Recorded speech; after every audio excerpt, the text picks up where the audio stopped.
Sabe aquele coração econômico do nosso estado, que movimenta uma infraestrutura gigantesca e verdadeiros rios de dinheiro? Pois é, estamos falando dos portos. Hoje, a gente vai mergulhar de cabeça numa investigação, estilo documentário mesmo, para mapear uma teia super complexa de laços familiares, societários e de poder público no setor portuário do Paraná. E o mais importante aqui, nós vamos nos basear estritamente em fatos documentados. A ideia é conectar os pontos e entender como o público e o privado podem se entrelaçar de um jeito que vai surpreender muita gente. Vamos lá?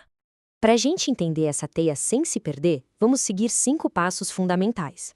Primeiro, vamos ver o cenário portuário do Paraná. Depois, as raízes comuns dessa história, em Cascavel. Em seguida, a famosa conexão praia-verão. Logo após, os vínculos no setor público. E, por fim, montar a teia de influência completa.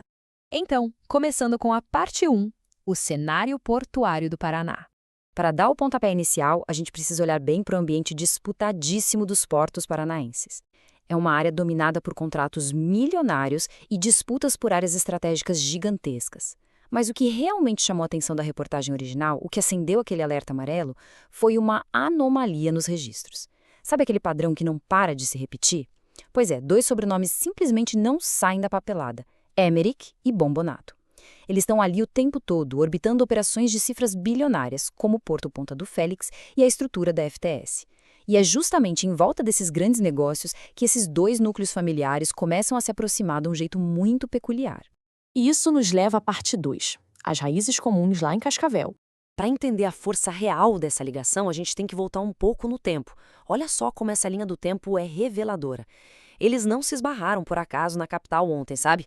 As conexões têm uma origem geográfica em comum lá no oeste do Paraná, na cidade de Cascavel. E com o passar das décadas, essa proximidade inicial foi evoluindo, virou amizade, depois parceria empresarial na iniciativa privada, e o cronograma foi avançando até culminar nos dias de hoje, onde a gente vê exatamente essas mesmas raízes no centro de disputas administrativas pesadíssimas sobre o futuro das áreas portuárias do estado. Tudo incrivelmente sincronizado. Avançando para a parte 3, a surpreendente conexão praia-verão. Agora a coisa fica ainda mais interessante porque a gente precisa conectar os pontos e achar onde essas famílias se uniram seus interesses de forma oficial e, ironicamente, no meio desse setor de navios de carga e logística pesada, a prova documental atende pelo nome de Praia Verão Confecções Limitada. Sim, uma empresa de roupas. Essa empresa improvável funcionou como a ponte oficial, bonitinha lá, registrada em cartório, fornecendo a prova concreta de uma aliança societária entre integrantes desses 2 núcleos familiares. É a conexão no papel que faltava.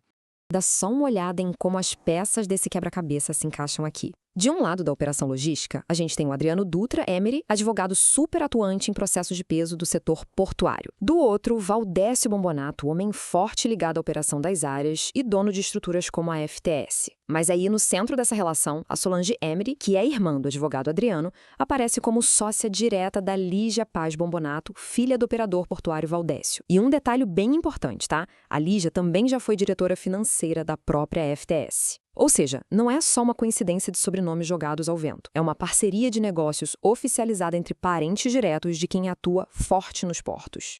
E essa teia ganha mais uma camada quando a gente junta as peças digitais. Nas redes sociais públicas, a Solange Merck trata o Lucas Antônio Bombonato praticamente como se fosse um filho. O Lucas, que usa o sobrenome Bombonato e é sobrinho do advogado Adriano Merck, se apresenta para o mundo com uma descrição bem clara. Abre aspas, empresário do setor portuário. As postagens de trabalho dele mostram registros diretamente ligados à FTS e ao Porto Ponta do Félix. Então os laços familiares e de muito afeto se sobrepõem de forma perfeita aos interesses corporativos, formando uma frente unificada nessa operação toda.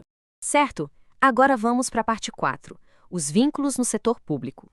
Porque, olha, se a história terminasse no setor privado, já seria fascinante. Mas o cenário ganha uma dimensão muito mais profunda quando a gente muda o foco para o Estado. Quando a gente coloca de um lado o setor portuário privado e do outro o setor público estatal, a sobreposição é, no mínimo, de cair o queixo.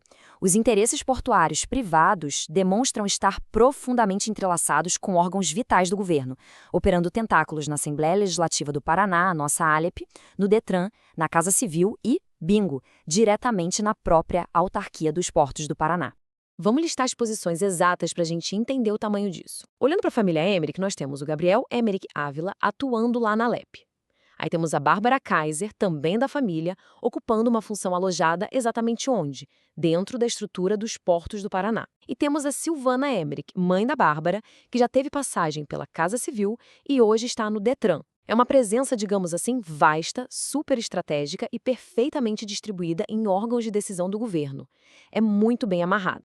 E tem um detalhe dessa investigação jornalística que é muito, muito curioso, que envolve o sobrinho do advogado Adriano, o Gabriel. Ele foi aprovado naquele exame dificílimo da OAB no mês de fevereiro. E aí, de uma forma incrivelmente rápida, ele já passou a exercer um cargo comissionado de alto nível de assessoramento no Legislativo do Estado exatamente no mesmo período. É uma sincronia que impressiona qualquer um, né?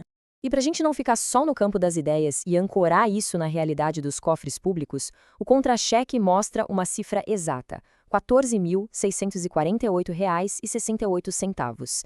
Esse é o salário mensal do Gabriel na Assembleia Legislativa. Uma remuneração e tanto para um cargo comissionado, assumido em paralelo à chegada da carteirinha da OAB. Isso lustra muito bem o impacto financeiro, real e prático dessa rede de conexões dentro do nosso setor público. E a trajetória da Silvana consolida ainda mais esse padrão. A presença na máquina estatal aqui não é um evento isolado, não. É uma coisa contínua. Tendo ocupado um cargo na Casa Civil antes, hoje ela atua no Detran com um salário de cerca de R$ 4.000, o que mostra uma estabilidade invejável e uma fluidez marcante para circular pelas diferentes ramificações da administração do Estado. O que nos traz a parte 5, o nosso resumo de tudo isso. Uma teia de influência. Sintetizando todos esses fios que viemos puxando até agora, criamos este diagrama e o fluxo lógico é inegável, parece até um mapa. Partindo daquela origem comum lá em Cascavel, a gente tem o Valdécio e o advogado Adriano no topo das operações e do jurídico portuário. Bem no centro, aquela ponte societária inusitada da Praia Verão. Conectada a tudo isso, o Lucas, transitando livremente como empresário nas estruturas. E fluindo diretamente dessa base de negócios para os corredores do poder público, a gente viu Gabriel na Assembleia, a Silvana no Detran e Casa Civil e a Bárbara fechando esse ciclo atuando dentro da própria administração dos portos do Paraná. É indiscutível, os negócios portuários privados e a administração pública andam totalmente de mãos dadas nessa rede. O que os dados dessa apuração nos entregam, de forma totalmente imparcial, é a existência de um campo super compartilhado, operando nos dois lados da moeda simultaneamente. E isso nos obriga a fazer uma reflexão final muito crítica.